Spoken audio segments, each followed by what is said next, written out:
Senator Bernie Sanders.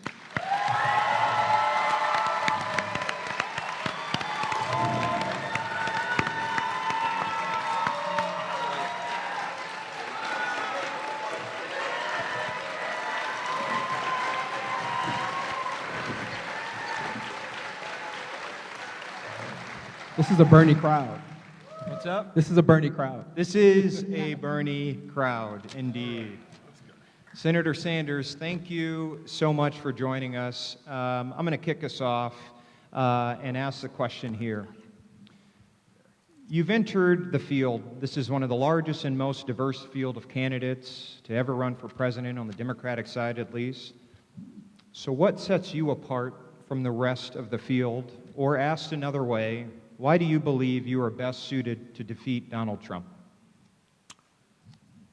Why don't you get to the point? I'll tell you why I believe that I am best suited to defeat Donald Trump. In order to defeat Trump, and I know all of the polls out there say Trump is going to be beaten, and they have me ahead of him in Michigan and in Pennsylvania and in Wisconsin, the battleground states. But let me tell you, I think Donald Trump is going to be a very tough opponent, because I think he's a pathological liar. I think he will say anything, he will do anything. So this is not going to be an easy campaign, and I hope everybody understands this. I think there are a couple of reasons why I think I'm the strongest candidate. In order to beat Trump, we are going to need a campaign of enthusiasm, of excitement, and a campaign which brings out an enormously large voter turnout. Okay? And I think our campaign is the kind of campaign that does that. We are a campaign that speaks to the needs of working people, and we are a campaign that I think can energize young people. And let me be very honest. The future of America rests with our younger generation. Okay?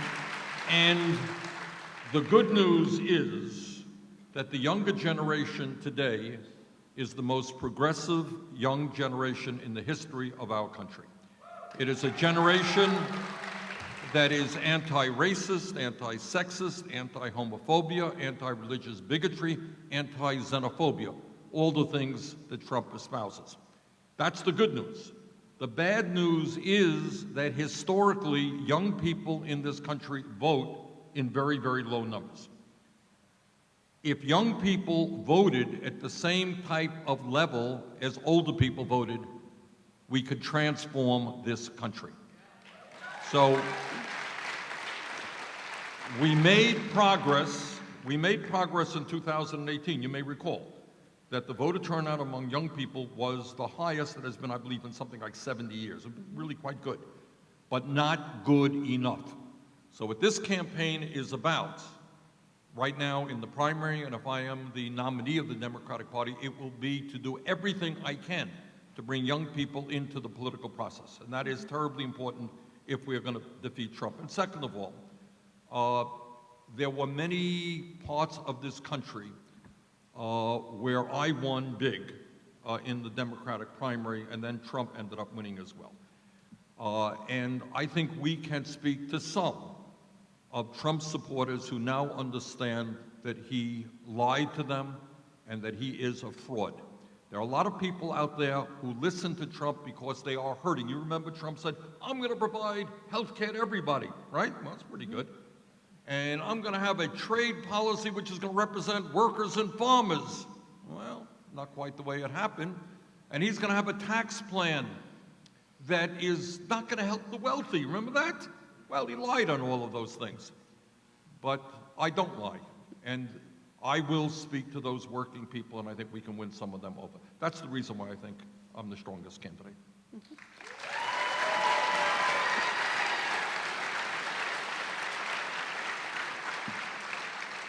So, speaking of those working people, you recently spoke at a Walmart shareholders meeting and demanded that they pay their workers a minimum of $15 an hour. Can you tell us a little bit more? Yeah. Can you tell us a little bit more about that speech and what else you'd like to do to improve the quality for workers in America? Right. Look, one of the issues, what I like to do is kind of talk about issues that most people in America know to be true, but you don't see much on TV, and a lot of people who are in politics don't talk about them. So what is the issue? In my view, the major economic crisis facing the American people right now is that you got over half of our people working at jobs that force them to live paycheck to paycheck. Now, I grew up in a family that lived paycheck to paycheck. So I know a little bit about what that's about and what it's about. And some people don't know this. If you got money, you may not know this. It means that if your car breaks down and you need a $500 repair, you know what? You may not have that $500. And what happens if you don't have that $500 and you can't get your car repaired? You can't get to work. And what happens if you can't get to work? You get fired. What happens if you get fired? You can't put food on the table for your kids. Half of American workers are living under that kind of stress. That's one of the reasons, by the way, why life expectancy in the United States is actually in decline.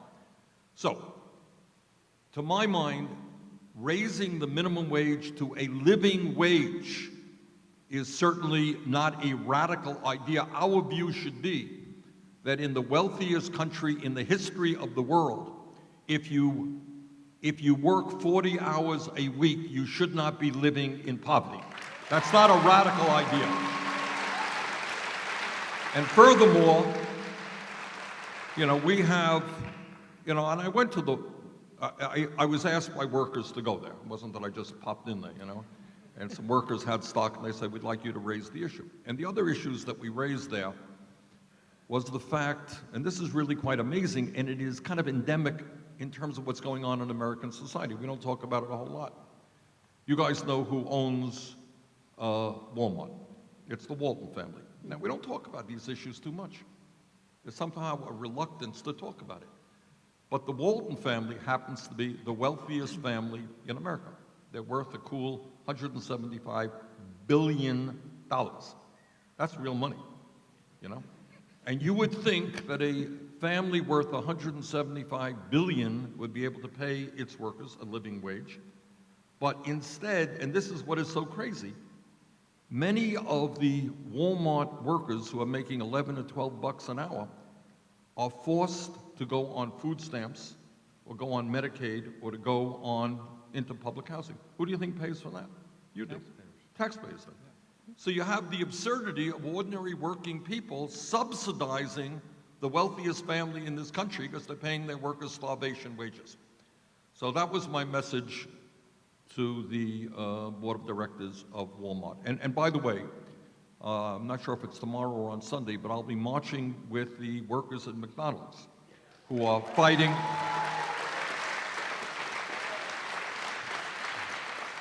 And it's the same issue there. And they have been real heroes and heroines all over this country. And as a result of that fight for 15, 7 states in this country have already raised the minimum wage to $15 an hour. That's pretty good.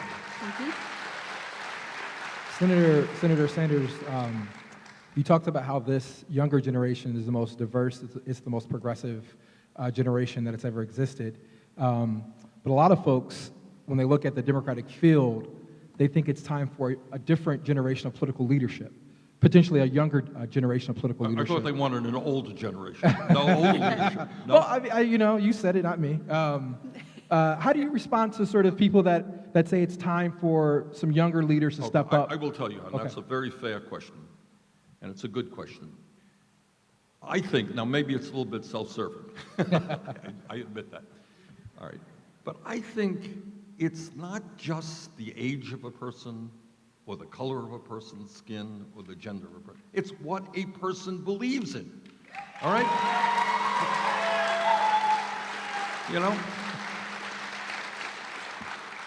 There is I believe, a woman governor in Alabama, right? Mm-hmm. Woman governor.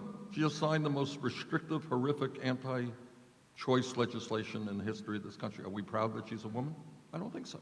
So what we want, of course, is our government and the business community to reflect the realities and the demographics of American life, all right?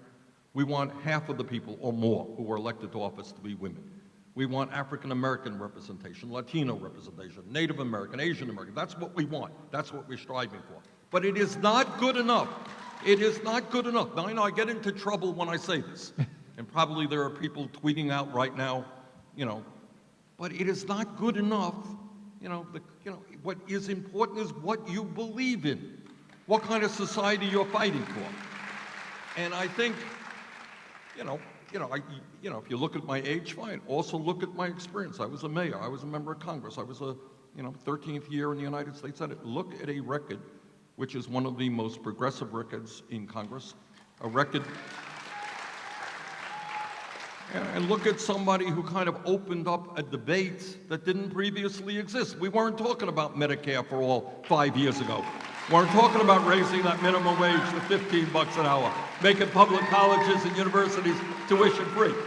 So many of the ideas that I brought forth, the American people in Iowa, people in New Hampshire, people all over the country are saying, you know what? Hey, those ideas are right. And now they have kind of become the ideas that Democrats from, school board to President of the United States are talking about. So all I ask of people is take a look at the whole person, at the whole record. I think you'll find something pretty good here.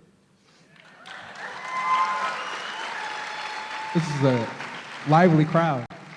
That's a beautiful segue into my next question. And it seems like presidential candidates are finally starting to have the conversations about issues progressives have cared about for a long time. And I think in large part, we owe you and other progressives a big thank you for moving the Democratic Party in that direction.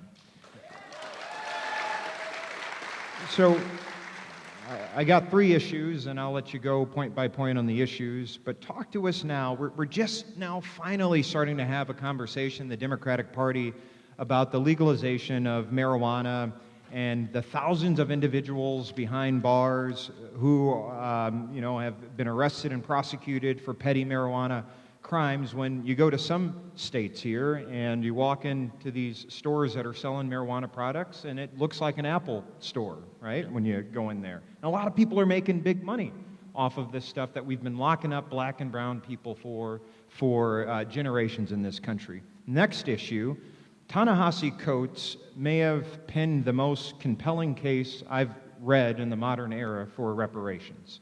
So I'd like your thoughts on where we're at on this, because I have heard a few candidates talk about the case for reparations. And then the last issue we'll talk about is universal health care and universal education. So marijuana, reparations, healthcare and education. What are your thoughts on those issues? How much time do you Got a couple minutes. I got 12 seconds to answer that, right? Okay, first of all, I'm proud that 4 years ago, when I talked about the need to bring fundamental reform to a very broken criminal justice system, that we said if we are going to do that, we need to end the so-called war on drugs. And I talked about the absurdity, the insanity of having a controlled substance act which says that heroin is at the same level as marijuana. And that if we are going to really deal with criminal justice, we have to end the so-called war on drugs. And I called for the legalization, or the decriminalization at least, of marijuana. And I'm happy to say that in my state, in states all over the country, we are seeing not only real progress in that direction, but we are also seeing some communities now expunging the records of people who are arrested for possession of marijuana, which I think is a major step forward. Now, your point on this issue is, I think, a very valid point. And that we're seeing now, unbelievably, you might say, 10 years ago, legalization of marijuana will never happen, and now you're seeing big money interests, Wall Street and corporate America, taking over the industry. And your point is, maybe, just maybe, we should look to the people who suffered the most, the people who were arrested, the black and brown people. The irony there is, as I'm sure you know, that the white community does marijuana about the same level as the black community, but blacks are 6 times more likely to be arrested. And your point, which I agree with, is that We cannot let corporate America take over hemp and marijuana. The people who suffered, the people who went to jail, the people who arrested deserve to be able to make some money from what is now legal. Okay, and I agree with you. And there are things that we can do about that. Let me say a word about reparations. What I support is Congressman Jim Clyburn of South Carolina has an idea, which he's had for a long time, which I think is perhaps, in a general sense, the best way forward. And what he says, it's his legislation is called 10-20-30, is that 10%, which is a lot, of federal funding should be going to those communities in America which have seen long-term poverty, distressed communities in America. So in other words, right now, what we have got to do is pour federal funding into the most distressed communities in America, which are very often black or brown communities, to make sure that those kids there get the education they need, that people get the health care that they need, that we deal with the housing crisis, that we create the jobs that people need. So we have, for a variety of reasons, not the least of which going back to slavery, we have got to do everything we can to address the incredible racial inequities that exist in this country, all right, the racial disparities that exist. Right now, as many of you know, in the midst of massive income and wealth inequality in the country as a whole, we have a great deal of racial disparity, meaning white families own 10 times more wealth than black families who got really devastated during the Wall Street crash. You're seeing unbelievably high rates of maternal death in the black community, infant mortality 2.5 times higher. Black businesses can't get the loans they need. Never forget being in a small business in Milwaukee, a successful small business, and the guy who owns it was black. His wife run it. He says, I can't get the loans that I need to expand. That goes on all over the country. So I think we have to pay a special attention, and I will do that as president, because that ties into the whole criminal justice issue. If kids don't have jobs, kids don't have education, shock of all shocks, they're going to do bad things and end up in jail. We want to prevent that from happening. Last point you raise is the issue of, look, and I've said this a million times. We have more people in jail than any other country on earth, over 2 million people. We're spending $80 billion a year at the local, state, and federal level locking people up. It costs more money to lock up a person here in Iowa than to send them to the University of Iowa. All right? I'd rather send our young people to college rather than lock them up.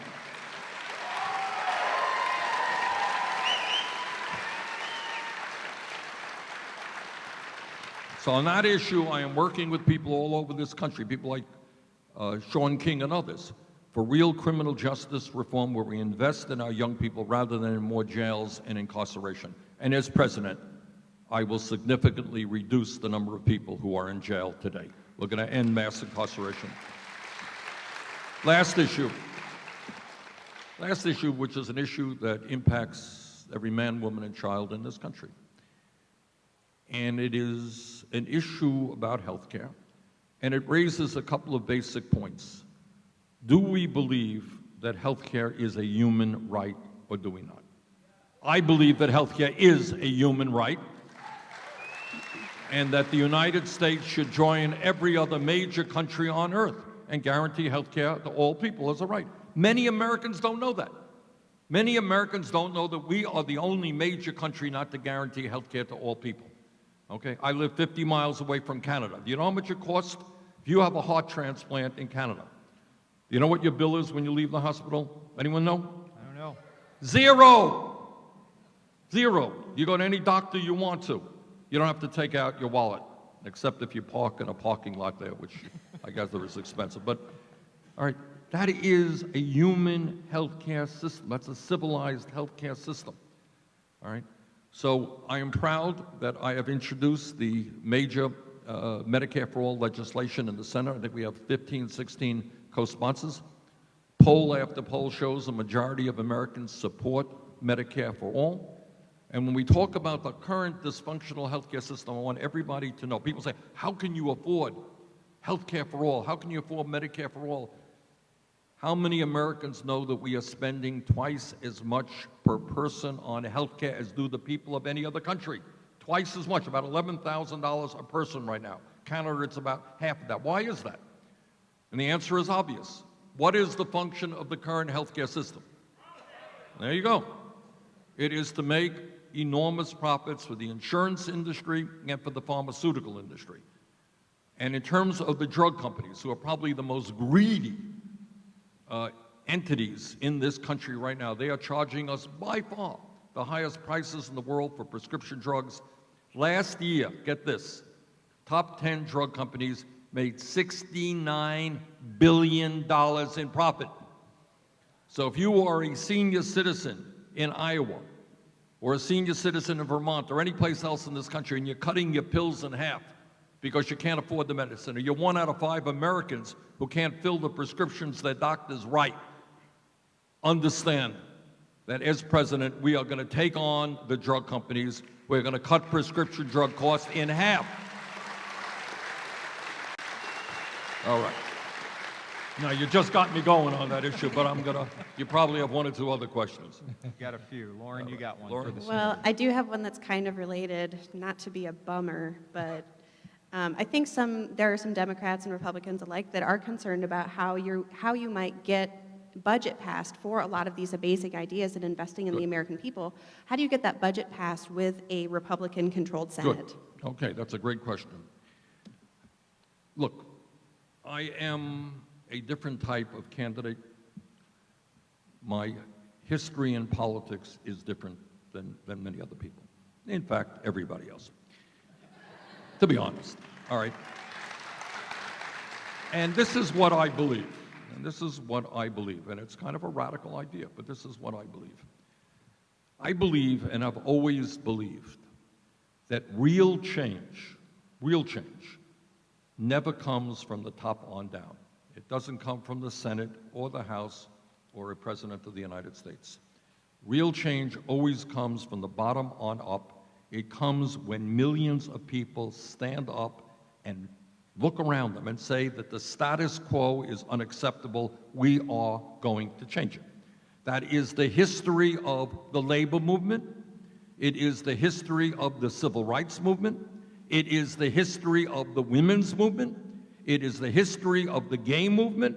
It is the history of the environmental movement and many other movements.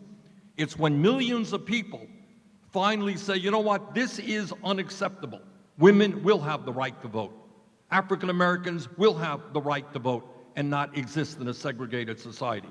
Gay people will be able to marry whoever they want, regardless of their gender. All right? When people begin to stand up and fight for those human rights, change takes place. So to answer your question, as a president, I would do things a little bit differently than other presidents. And it's not just the agenda that I would be fighting for.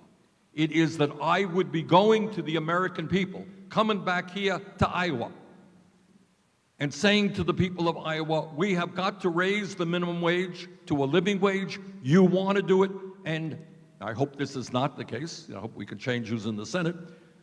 But you may have senators who are not prepared to vote for that. I need your help to raise the minimum wage. I need your help to guarantee health care to all people. I need your help to take on the fossil fuel industry so we can transform our energy system and combat climate change. In other words,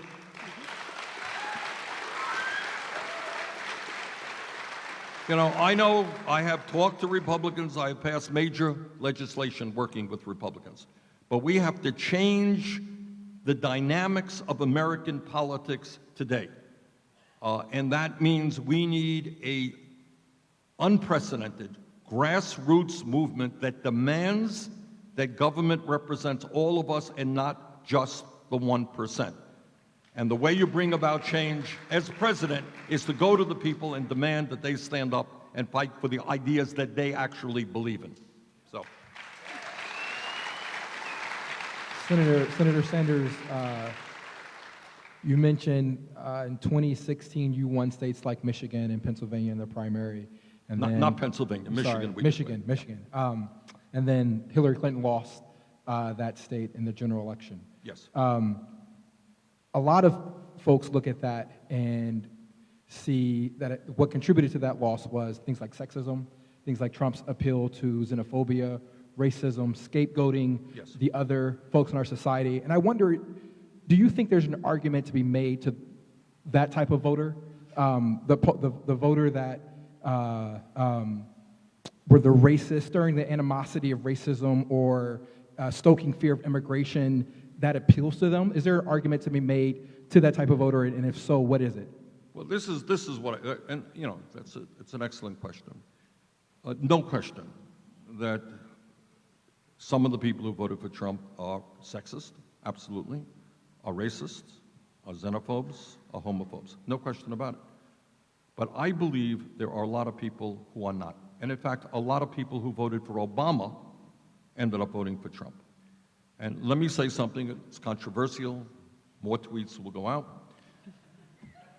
But I think that for too long, the Democratic Party has ignored the pain that working class people, white and black and Latino and Asian American and Native American, are experiencing.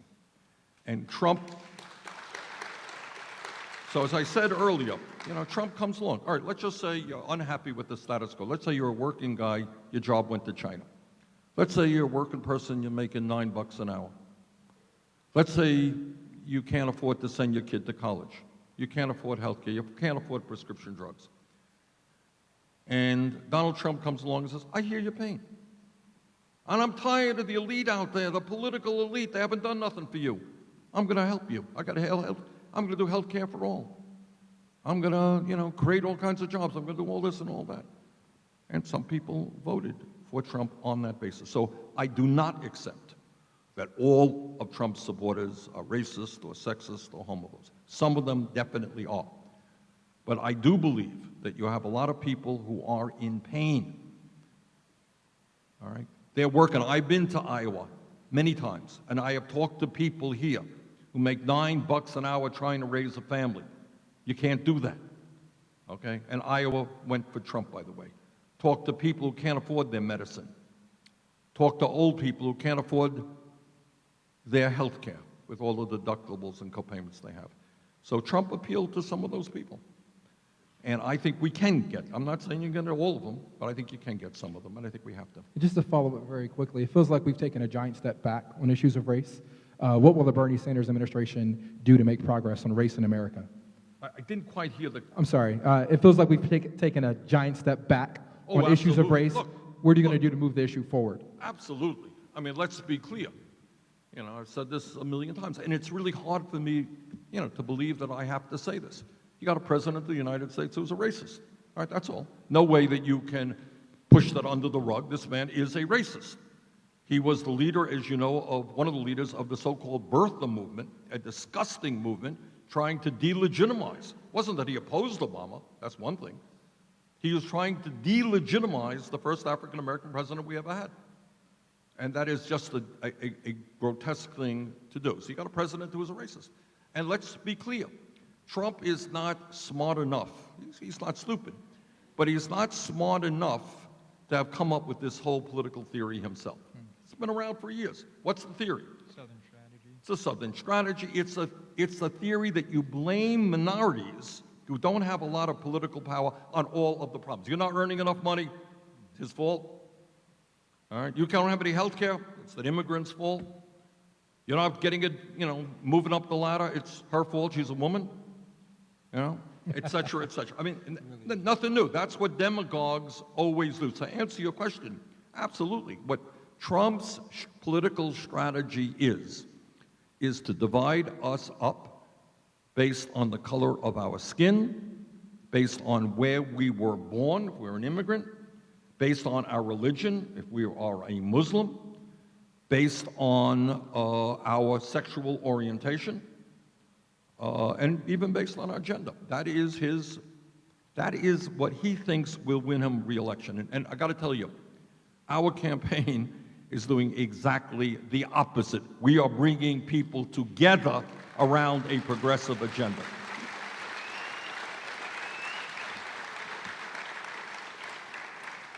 So, Mr. Senator, I want to leave some time for you to take questions for the audience. So, if we can, I want to go rapid fire here on these last few questions. Now, rapid is a relative term. We got to right? be. If Failure. All if right. we don't do it quickly, Misty is gonna be upset with me, and I All don't right. want to. I don't want that. Do you believe Russia meddled in our elections? Do I believe that? That's a fact. Absolutely, of course. Do you believe that the United States Congress should begin the process of impeaching the President of the United States? This is what I believe. I believe the House should begin impeachment inquiries. Absolutely. But at the same time, this is an important point. While we have to expose Trump as somebody who does not believe in being held accountable to the law, on the other hand, we cannot lose sight of the needs of the American people. So what we have got to do, and I think the Democrats in the House, Nancy Pelosi does not have an easy job, all right? So it's a question of chewing bubble gum and walking at the same time, all right? It is dealing with the issues that working people desperately want to have dealt with, while at the same time holding this lawless president accountable.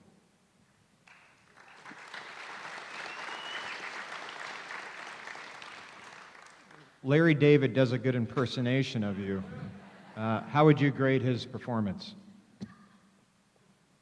You didn't know that I am Larry David. I told you. How do you grade my pretty good performance, That's a huh? pretty good. That's a All right, pretty that good. Bernie Sanders, he's hard to impersonate, I got to tell you, but I've been trying. Very nice. Green New Deal. Do you support it? Absolutely. Look, you know, the Green New Deal is an outline, and we got to fill in a lot of the details, but here is the issue. The issue is, despite the dangerous views of Donald Trump, the reality is the scientists have made it clear that not only is climate change real, it is already causing devastating problems. It is caused by human activity. And all of you know that the scientific community has told us we have less than 12 years to act boldly and transform our energy system away from fossil fuel, or else there will be irreparable damage to this country and to the entire world. So there is no middle ground on this one. No middle ground. We have got to be bold. We got to take on the fossil fuel industry. Iowa has done a commendable job in wind. I think you get about 35% of your electricity from wind, and that's good. But we got to do more all over the country. I have 7 very beautiful grandchildren, and it's unthinkable that we could leave this planet to future generations in a way that is unhealthy and uninhabitable. So this is a moral imperative, and we have got to be extremely bold in taking on the fossil fuel industry.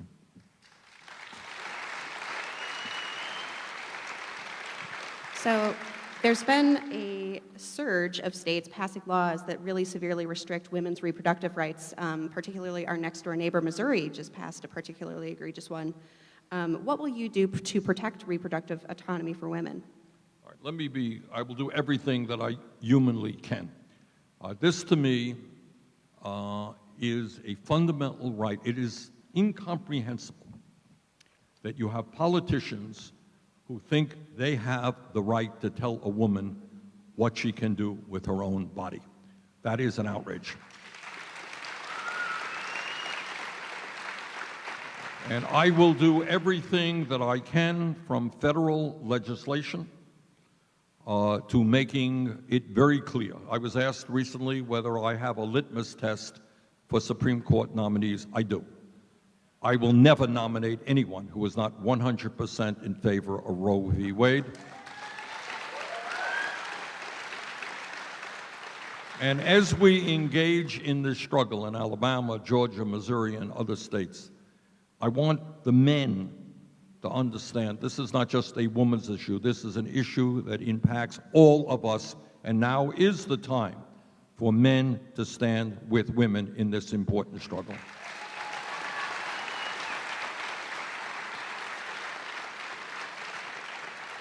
So, as our volunteers come to the front to help sort of operate the question and answers, Mr. Senator, you're going to have people who line up in the aisles to ask questions.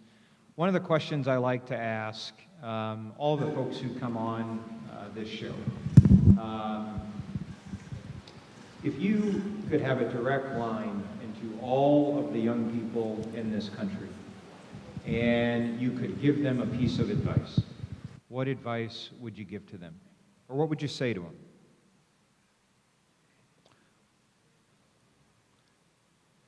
What I would say to them is that you are far more powerful than the establishment allows you to think you are. And if any of your friends say, hey, I'm busy, I don't want to get involved in politics, tell them that you're tired of hearing them complain about the high cost of college and the student debt that they have. Tell them you're tired of hearing about the fact they can't afford health care or prescription drugs, or that they're worried about climate change. Tell them to think big and not small. Tell them that they can imagine the kind of world they want to live in. And don't believe what's on TV or in the newspapers that we have to think small. We can think big. Healthcare is a human right. We can do it. We can, in fact, bring countries around the world together to fight climate change. We can end racism and sexism and homophobia. We can do those things. Don't think small. Think big. And get involved in creating the kind of world that we deserve as human beings. Ladies and gentlemen, Senator Bernie Sanders. You can feel free to take questions sitting here if you want to go to the podium. Okay. I don't know that we can do all the questions. No, we can't. Okay. Nope. We'll start here on the right. Yep.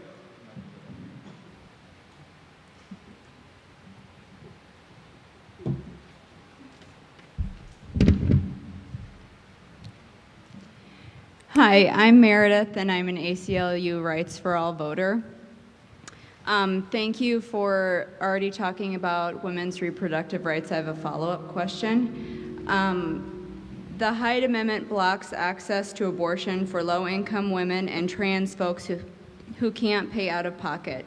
Will you commit to abolishing the Hyde Amendment so that everyone who needs an abortion can access one? Yes. I mean, not only will I, that's how I voted my entire life. Your point is well taken. If we believe that a woman has the right to control her own body, that means all women, including women who are low income. Yes, Senator Sanders. My name is Adam, and I have a question for you regarding mental health. I lost my best friend to suicide by firearm 5 years ago. He battled schizophrenia, was an up-and-coming political activist, fell through the cracks. So what is your thoughts on mental health, and what do you want to do going forward on that? Thank you very much for raising that issue. We have a terrible mental health crisis in this country. It is terrible. And nobody believes that we now have the capability of addressing it. And I will tell you a story that took place in my office, but I think probably every senator has gotten the same call.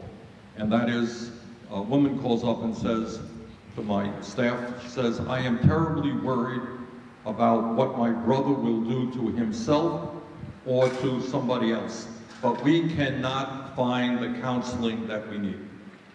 When I talk about a Medicare for All single-payer program, we are talking about making mental health counseling and care available to all people who need it without any out-of-pocket expense.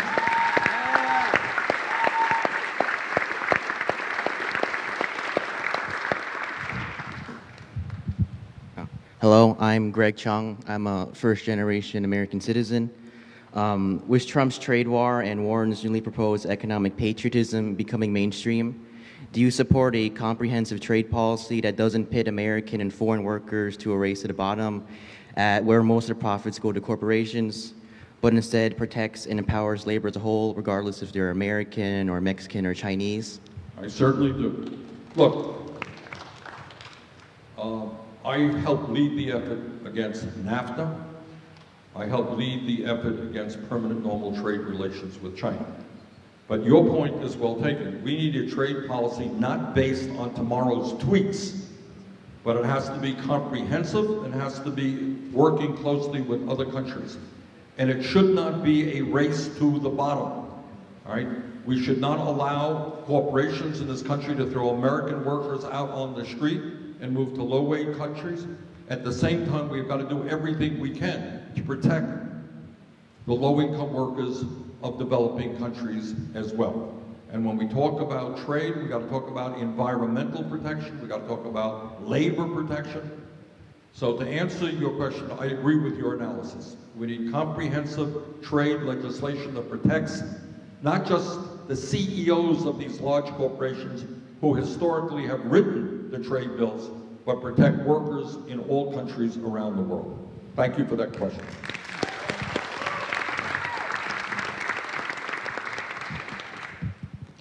Thank you, Sanders. My name is Mike, and I'm a professional environmental and sustainable agriculture advocate. Not only is Iowa #1 in wind, but we're #1 in corn, soybeans, eggs, and especially hogs. But our farmers have lost money for the last 5 years, and we're moving into a farm crisis that is just as bad as the 80s. Yet we use industrial agriculture that's destroying our water and our soil. How would you address these concerns? Thank you very much. You know, one of the issues that is simply not discussed very much is just what you talked about. And I, as you know, come from one of the most rural states in America. And in Vermont, it's mostly dairy. And our dairy farms are getting just destroyed. The prices that they're getting now are below the cost of production. And it breaks my heart, but we're losing farmers every week. So the first thing we have to do is recognize that rural America is in crisis, that young people are leaving, that farmers are going out of business. Second thing we have to make sure when we talk about agriculture is that farmers get a fair price for their product. And they ain't gonna get a fair price when in commodity after commodity you have a handful of huge companies who are buying that product. Farmers don't really have the competition that they should have out there as to where they should sell their product. I will appoint an attorney general who knows something about monopolies and is prepared to break up those large monopolies. And you're right, factory farming, man, it is an environmental disaster. I know that. And by the way, you know, it is also, I have seen the pictures, I'm sure you are more familiar than I am, about how those animals are treated. I mean, pigs are locked up, they can't, you know, it's really, as human beings, we have to treat other living things with at least a minimal amount of respect, and that is not the case right now in factory farming. Hi, Bernie. I'm Sam, and my question is about the watching the DNC cheat you out of the nomination, and then seeing you extend the olive branch for party unity's sake and endorse a candidate. It's a hard pill to swallow, and I'm having a difficult time hearing. I'm sorry. My name's Sam. Seeing the DNC cheat you out of the party nomination, and then having you extend the olive branch and be the bigger person was honestly kind of a hard pill to swallow. So my question is, why don't you think you can win off ballot? Because I'm pretty sure I can spell your name. Is the question that I should run not as a Democrat? Was that your? If that again, and you get cheated out of the nomination, I would hate to see you endorse Joe Biden. Okay. All right.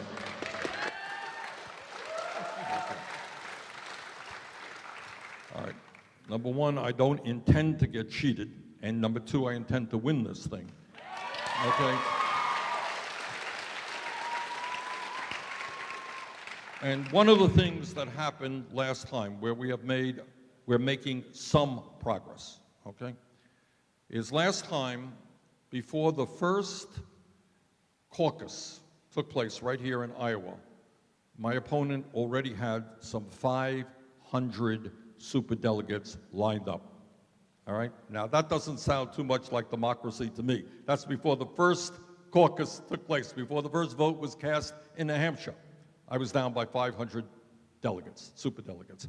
Well, as a result of a lot of work on the part of people in this room and elsewhere, we have changed that rule. Not as far as I would want to go, but right now, super delegates will not be voting on the first ballot.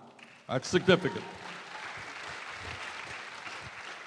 Second of all, in states like New York, you had an insane situation, very undemocratic situation, where if you were an independent, if you weren't a Democrat or a Republican, and you wanted to vote in the Democratic primary, you had to change your registration 6 months before the primary.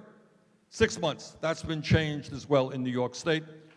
All right, so I think we are making some progress in making the Democratic Party more democratic. All right, and we are going to, do everything that we can to create a Democratic Party. And I think in that process, we're going to win this thing with your help. Thank you.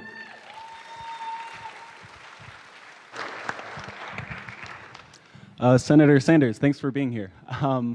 So I want to ask a question that gets sort of at your leadership style. Obviously, the presidency is an executive job.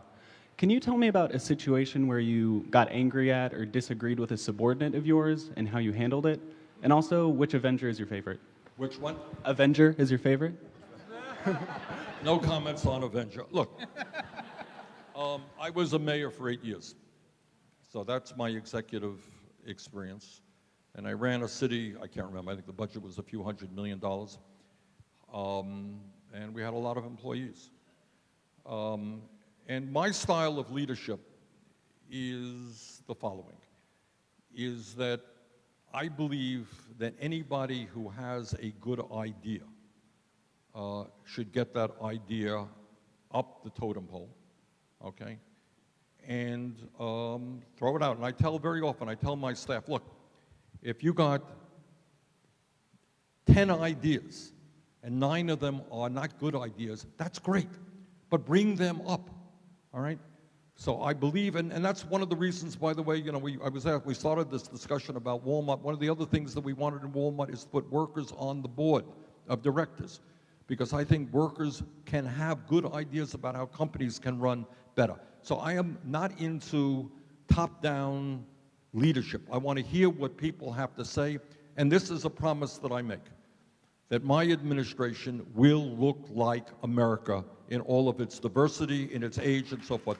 But I take a good leader, and I hope that I am, takes the best ideas and doesn't say, oh, gee, it's not a good idea because I didn't think of it, all right? That's it. Thank you for coming to Iowa, Senator.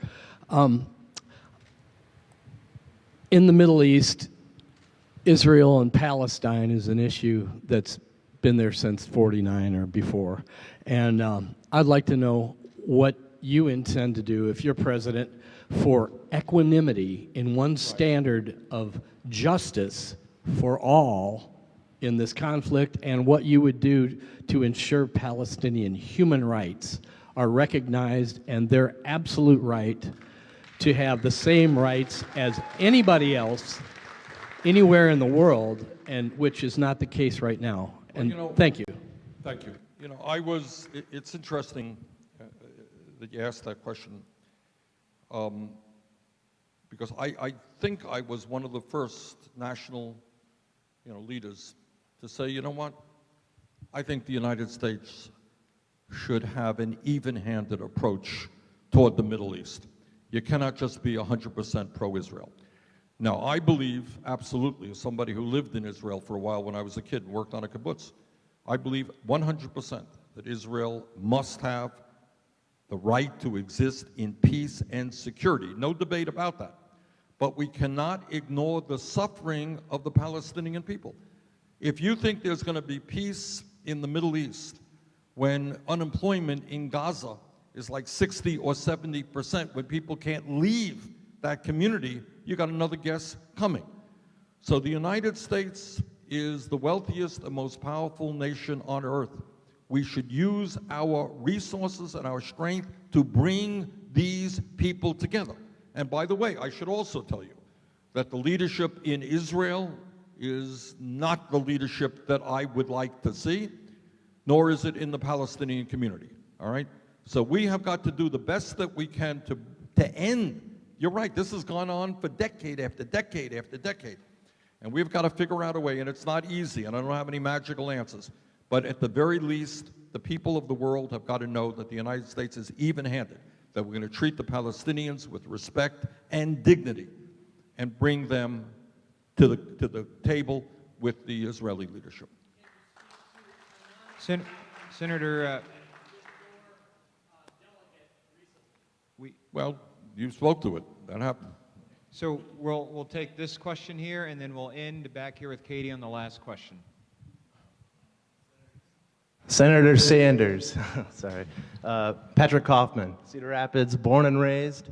My question is about the living minimum wage.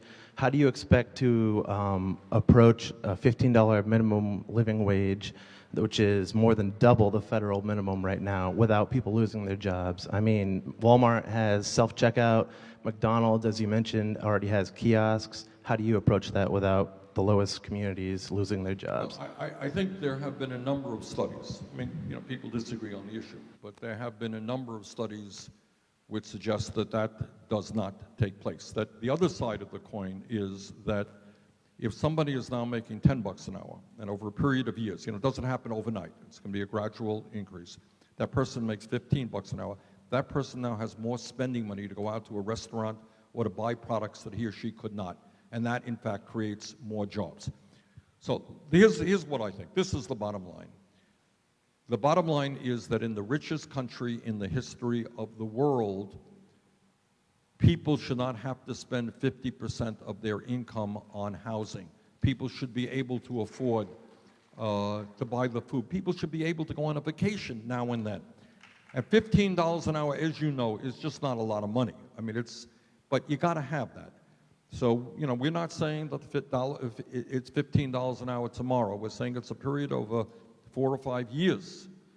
But at the end of the day, as I said earlier, if you work full-time in America, you should have at least a minimum level of security. So that's my answer. Okay. Thank you, Senator. My name is Laura Bell, and I would like to ask a question about the Mueller Report. About what? The Mueller Report. What percentage of that report have you personally read, and are you looking to read more of it? And if you had to cite one thing out of there that provides you the greatest level of concern, what is that? Well, you know, as you know, Mueller left in doubt the issue of obstruction of justice. He did not say that the president did not obstruct justice. He was not, you know, he thought that's something that Congress should take a look at it. That would be the major concern. And I hope very much that the Congress will do that. And that's what the Judiciary Committee, I hope and expect, will do. And as I've also indicated to you, I think the House should begin impeachment inquiries right now. Thank you.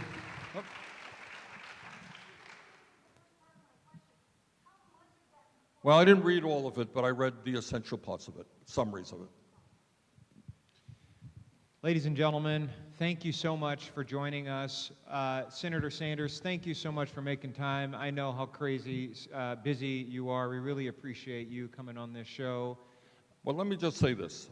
As I understand that one of your goals here is to get young people involved in the political process. Absolutely. Well, then I congratulate you because you're doing some of the most important work that can be done. Thank you. Thank you. Thank you.